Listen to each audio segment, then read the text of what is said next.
किसानों ने एक बार फिर दिल्ली चलो का नारा दिया है। हरियाणा, पंजाब और देश के दूसरे राज्यों के किसान एक बार फिर दिल्ली की तरफ बढ़ रहे हैं। साल 2020-21 में करीब एक साल चले आंदोलन की मदद से किसानों ने नरेंद्र मोदी सरकार की 3 कृषि कानूनों को निरस्त करवाया था। लेकिन अब ऐसा क्या हुआ कि फिर से कुछ ही महीनों बाद किसान वापस अपनी मांगों के साथ सड़कों पर आ गए हैं। चलिए आपको किसानों के दिल्ली चलो मार्च से जुड़े हर सवाल का जवाब देते हैं। दरअसल नवंबर 2021 में सरकार ने 3 कृषि कानूनों के रद्द करने का ऐलान किया था, जिसके बाद किसानों ने अपना आंदोलन वापस ले लिया था।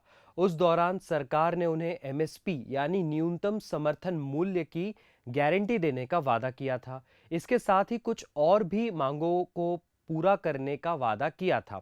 लेकिन 2 साल बाद अब किसान वापस से अपनी बची हुई मांगों को लेकर दिल्ली आ रहे हैं। 13 फरवरी का दिल्ली चलो का नारा उनकी इसी रणनीति का हिस्सा है। अब जानिए किसानों की क्या क्या मांगे हैं। एक तो सभी फसलों की खरीद पर एमएसपी गारंटी कानून बनाया जाए। स्वामीनाथन आयोग की रिपोर्ट के अनुसार किसानों को उनकी फसल की लागत से 1.5 गुना कीमत देने की सिफारिश की गई है। सभी फसलों का मूल्य डॉक्टर स्वामीनाथन आयोग के निर्देशों के अनुसार C2+50% फॉर्मूले के तहत दिया जाए।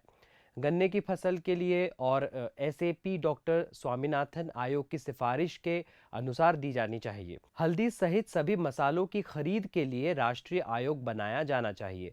किसानों और खेत मजदूरों की संपूर्ण कर्ज माफी, पिछले दिल्ली आंदोलन की लंबित मांगे पूरी की जाए। लखीमपुर खीरी में नरसंहार मामले में न्याय की मांग, दोषी अजय मिश्रा को कैबिनेट से बर्खास्त किए जाने और गिरफ्तार किए जाने की मांग, आशीष मिश्रा की जमानत रद्द करने की मांग और समझौते के मुताबिक घायलों को 10 लाख रुपए देने की मांग। दरअसल लखीमपुर खीरी में साल 2021 में कृषि कानूनों के खिलाफ आंदोलन कर रहे 4 किसानों को कथित तौर पर गृह राज्य मंत्री अजय मिश्रा टेनी की गाड़ी ने कुचल दिया था। किसान सरकार से उस घटना में मारे गए लोगों के परिवारों को नौकरी और दोषियों को सजा दिलाने की मांग कर रहे हैं।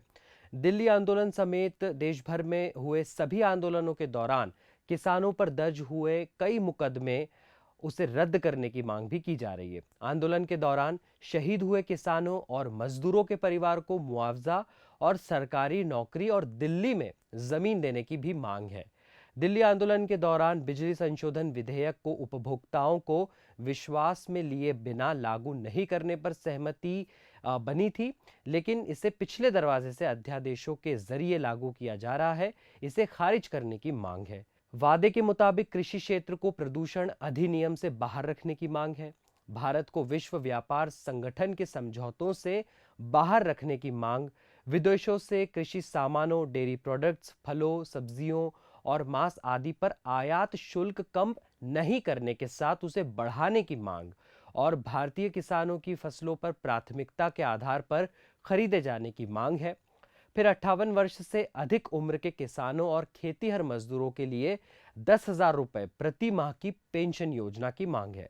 सरकार को खेत को इकाई मानकर स्वयं प्रीमियम भुगतान कर फसल बीमा योजना लागू करने की मांग है। भूमि अधिग्रहण अधिनियम 2013 को उसी रूप में लागू करने और केंद्र सरकार द्वारा राज्यों को भूमि अधिग्रहण के संबंध में दिए गए निर्देश और भूमि अधिग्रहण अधिनियम में संशोधन को रद्द करने की मांग है। इस किसान आंदोलन में मनरेगा मजदूरों के लिए 200 दिन की दिहाड़ी और प्रति दिहाड़ी 700 रुपए की मांग भी है। अब जानते हैं कितने किसान संगठन इस आंदोलन से जुड़े हैं। इस दिल्ली चलो मार्च को कई किसान संगठन का नेतृत्व हासिल है। गैर राजनीतिक दल संयुक्त किसान मोर्चा यानी एसकेएम और किसान मजदूर मोर्चा ने दिल्ली चलो 2.0 का ऐलान किया। एसकेएम के नेता जगदीश सिंह दल्लेवाला और किसान मजदूर मोर्चा के महासचिव सरवन सिंह पंढेर इस मार्च के मुख्य चेहरा है। इकोनॉमिक टाइम्स की रिपोर्ट के अनुसार उन्होंने इस मार्च में 17 संगठनों के समर्थन का दावा किया है। अब राकेश टिकैत ने भी किसानों के मार्च का समर्थन करने की बात कही है। अब अगला सवाल, क्या सरकार ने किसानों से बातचीत की है? केंद्र सरकार ने इस बार किसानों के दिल्ली चलो मार्च से पहले ही बातचीत की प्रक्रिया शुरू कर दी है। किसान नेताओं और केंद्रीय मंत्रियों के बीच पहली बैठक 8 फरवरी को हुई, दूसरी बैठक 12 फरवरी को हुई। बैठक में खाद्य और उपभोक्ता मामलों के मंत्री पीयूष गोयल और कृषि मंत्री अर्जुन मुंडा सहित अन्य केंद्रीय मंत्री शामिल रहे। पिछली बैठक 5.5 घंटे से ज्यादा समय तक चली, लेकिन बातचीत बेनतीजा रही। अब जानते हैं कि किसान किन जगहों से आ रहे हैं। प्रदर्शन कर रहे अधिकांश किसान पंजाब, हरियाणा और उत्तर प्रदेश से हैं। ये सभी किसान 13 फरवरी को ट्रैक्टरों में सवार होकर पंजाब के फतेहगढ़ साहिब और शंभू बॉर्डर से दिल्ली के लिए निकले हैं।